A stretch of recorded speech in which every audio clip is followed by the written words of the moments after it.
마음이 힘드신가요? 나 스스로 너무 찌질해 보이나요? 모든 에너지를 다 소진해서 더 이상 아무것도 하고 싶지 않은 번아웃 상태이신가요? 그렇다면 이 책을 꼭 한번 읽어보시기 바랍니다.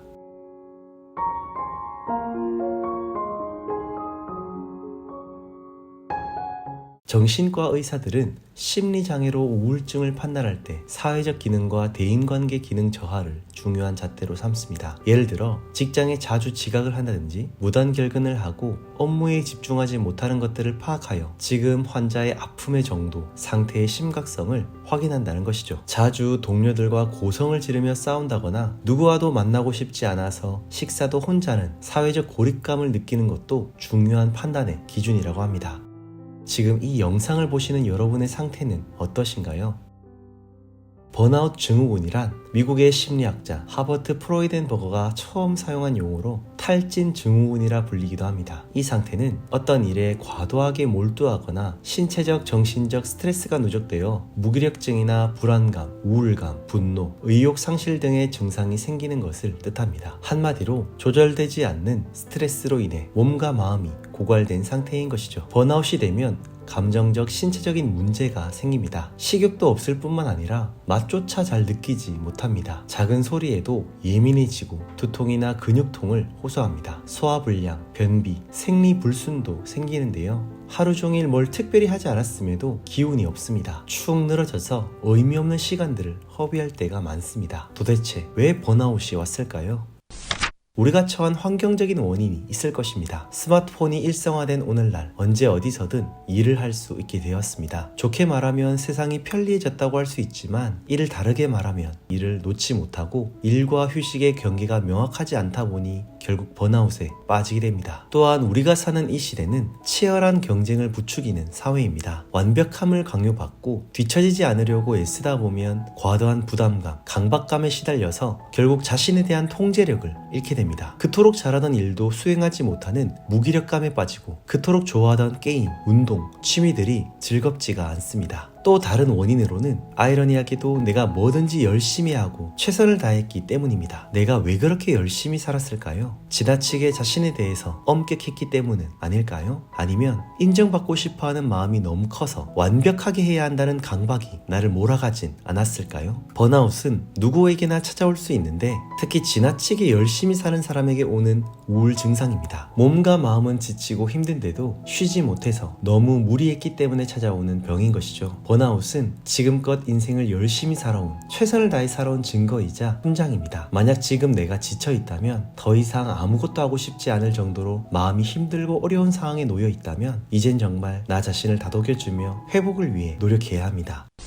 그렇다면 번아웃에서 벗어날 수 있는 방법은 무엇이 있을까요? 박종석 작가님은 4가지의 주제를 말해줍니다. 첫째, 나를 지키는 경계를 정하기. 일과 쉼의 경계를 명확히 설정하는 것이 필요하다는 것이죠. 예를 들어 퇴근 후에는 카카오톡 등의 메신저나 SNS로 업무 지시를 받지 않는다는 것입니다. 아무리 급한 메일도 밤 10시 이후에는 일부러 읽지 않는 것이죠. 정확히 내 몸과 마음이 일과 쉼을 나누어서 워라밸을 맞추는 것입니다. 둘째, 일에 대한 통제력 높이기. 자신의 일을 책임감 있게 하는 것은 당연한 것입니다. 그러나 혹시라도 내가 자리를 비우게 될 때 내가 없더라도 일에 지장이 없도록, 즉 내가 부재하더라도 일에 대한 통제를 할 수 있도록 대체 인력을 세우는 것입니다. 이를 위해선 평소에 직장 동료나 상사 등과 충분히 소통하고 일에 대한 내용을 공유하면서 만약을 대비하는 것입니다. 내가 아니면 안 된다 라는 생각에서 자유로워집시다. 셋째, 삶의 우선순위 정하기. 아무리 일이 바쁘고 중요해도 가족이나 가까운 지인에게 어떤 문제가 생겼을 때 당장 달려갈 수 있어야 합니다. 사랑하는 사람이 나를 필요로 할 때는 일이 먼저가 아니라 만사 제쳐놓고 가야 한다는 것이죠. 우리는 기계가 아니라 사람이니까요. 넷째, 건강을 위해 휴식을 거르지 않기. 어떻게 일을 할 것인가 만큼 어떻게 쉴 것인가 또 매우 중요합니다. 휴식을 취하며 아무것도 하지 않는 것에 죄책감을 가져선 안 됩니다. 휴식을 할 땐 쉬는 것에 집중해야 합니다. 휴식은 시간 낭비가 아니라 회복하는 시간임을 꼭 기억하세요. 육아로 지친 부부는 어떻게 해야 할까요? 아이로부터 해방되어 부부가 둘만의 시간을 가져야 합니다. 가능하다면 양가 부모님의 도움을 받는 것이 가장 좋을 것입니다. 아이에게는 엄마 아빠가 절대적으로 필요하죠. 하지만 그냥 아빠 엄마가 아니라 건강한 엄마 아빠가 필요합니다. 그렇기에 부모님들은 몸과 마음이 건강해야 합니다. 일반적으로 우리가 잘 아는 것처럼 부모가 자녀들과 많은 시간을 보내는 것은 매우 중요합니다. 그러나 그 시간을 어떻게 보내느냐가 더 중요합니다. 곧 양보다 질이 더 중요하다는 것이죠. 부모가 번아웃으로 쓰러지기 직전인데 아이는 무조건 내가 끼고 있어야 한다라는 강박으로 시간을 보낸다면 그것은 오히려 아이를 돌보는 것이 더 위험할 수 있습니다. 육아는 결코 쉽지 않습니다. 그러나 정말 잘해야 하는 것이 육아입니다. 건강한 가정을 이루기 위해서 부부가 협력하여 지혜롭게 육아를 해야 합니다. 꼭 충분한 휴식의 환경을 만드셔서 번아웃을 잘 벗어나셨으면 좋겠습니다. 제가 이 책을 선택한 이유는 저 역시 번아웃이 왔었기 때문입니다. 엄청 심각했던 시기는 지나가서 지금 이렇게 제대로 책을 보고 리뷰하게 되었는데요. 저도 이 책을 읽으면서 나는 왜 그렇게 열심히 살았을까를 생각해 봤습니다. 물론 모든 경우가 다 그랬던 건 아니지만 제 마음에 인정받고 싶은 욕구가 굉장히 컸더라고요. 다른 사람들이 나를 인정해 줄 때 나의 가치가 높아진다고 생각했기에 인정받는 나는 잘 살고 있다 라고 그렇게 스스로 여기며 살았던 것 같습니다. 그래서 저 역시 일과 휴식에 대한 경계가 모호했고 여름 휴가 일정을 잡을 때도 직장 상황과 동료들의 눈치를 보고 잡았습니다. 사실 휴가는 엄밀히 따지면 내가 필요할 때 쓰는 게 휴가입니다. 내가 당장 지치고 힘든 상황이라면 더 심각한 상황에 놓이기 전에 쉬어야 하는 것이죠. 회사의 상황, 다른 사람의 일정 고려는 순서상 두 번째라는 것입니다. 만약 그렇지 못한 상황이라면 그 회사는 건강한 여건이 되지 못하는 것은 아닐까요?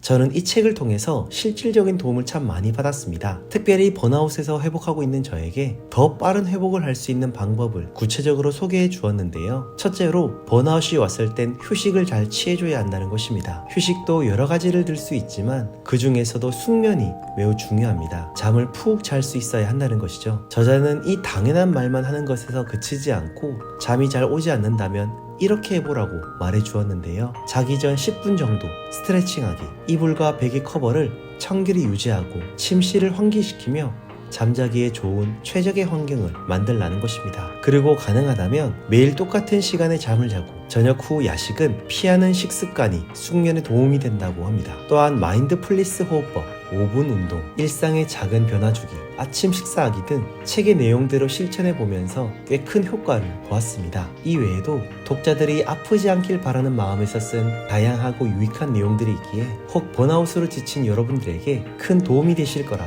확신합니다. 이 책을 쓰신 박종석 작가님은 정신건강의학 전문의이자 정신과 교수이며 TVN 드라마 슬기로운 의사생활 자문도 하셨고 정신의학, 뇌과학, 심리학, 상담학 등 전문적인 다양한 각도에서 상황을 진단하고 해결책을 내어주어서 신뢰감을 가지고 읽을 수 있는 책이었습니다. 무엇보다 작가님도 오랜 시간 번아웃을 경험하셨기에 솔직담백하게 쓴 본인의 이야기들도 나와 있어서 굉장히 공감하며 읽을 수 있는 책인데요. 다소 어려울 수 있는 전문적인 지식들을 쉽게 풀어준 것도 좋은데 같은 병을 앓았던 사람으로서 동병상련의 마음으로 쓴 글들이 제 마음에 깊은 감동과 여운이 오랫동안 남았습니다. 번아웃을 방치하면 불안 증상이 지속됩니다. 더 이상 지체해서는 안 됩니다. 가능하다면 빨리 정신과 상담이나 치료를 받아야 합니다. 그마저도 어려운 상황이시라면 꼭 이 책 우린 조금 지쳤다를 읽어보시기를 강력하게 추천하면서 저는 이만 물러가 보겠습니다. 지금까지 함께 읽는 책 크리스였습니다.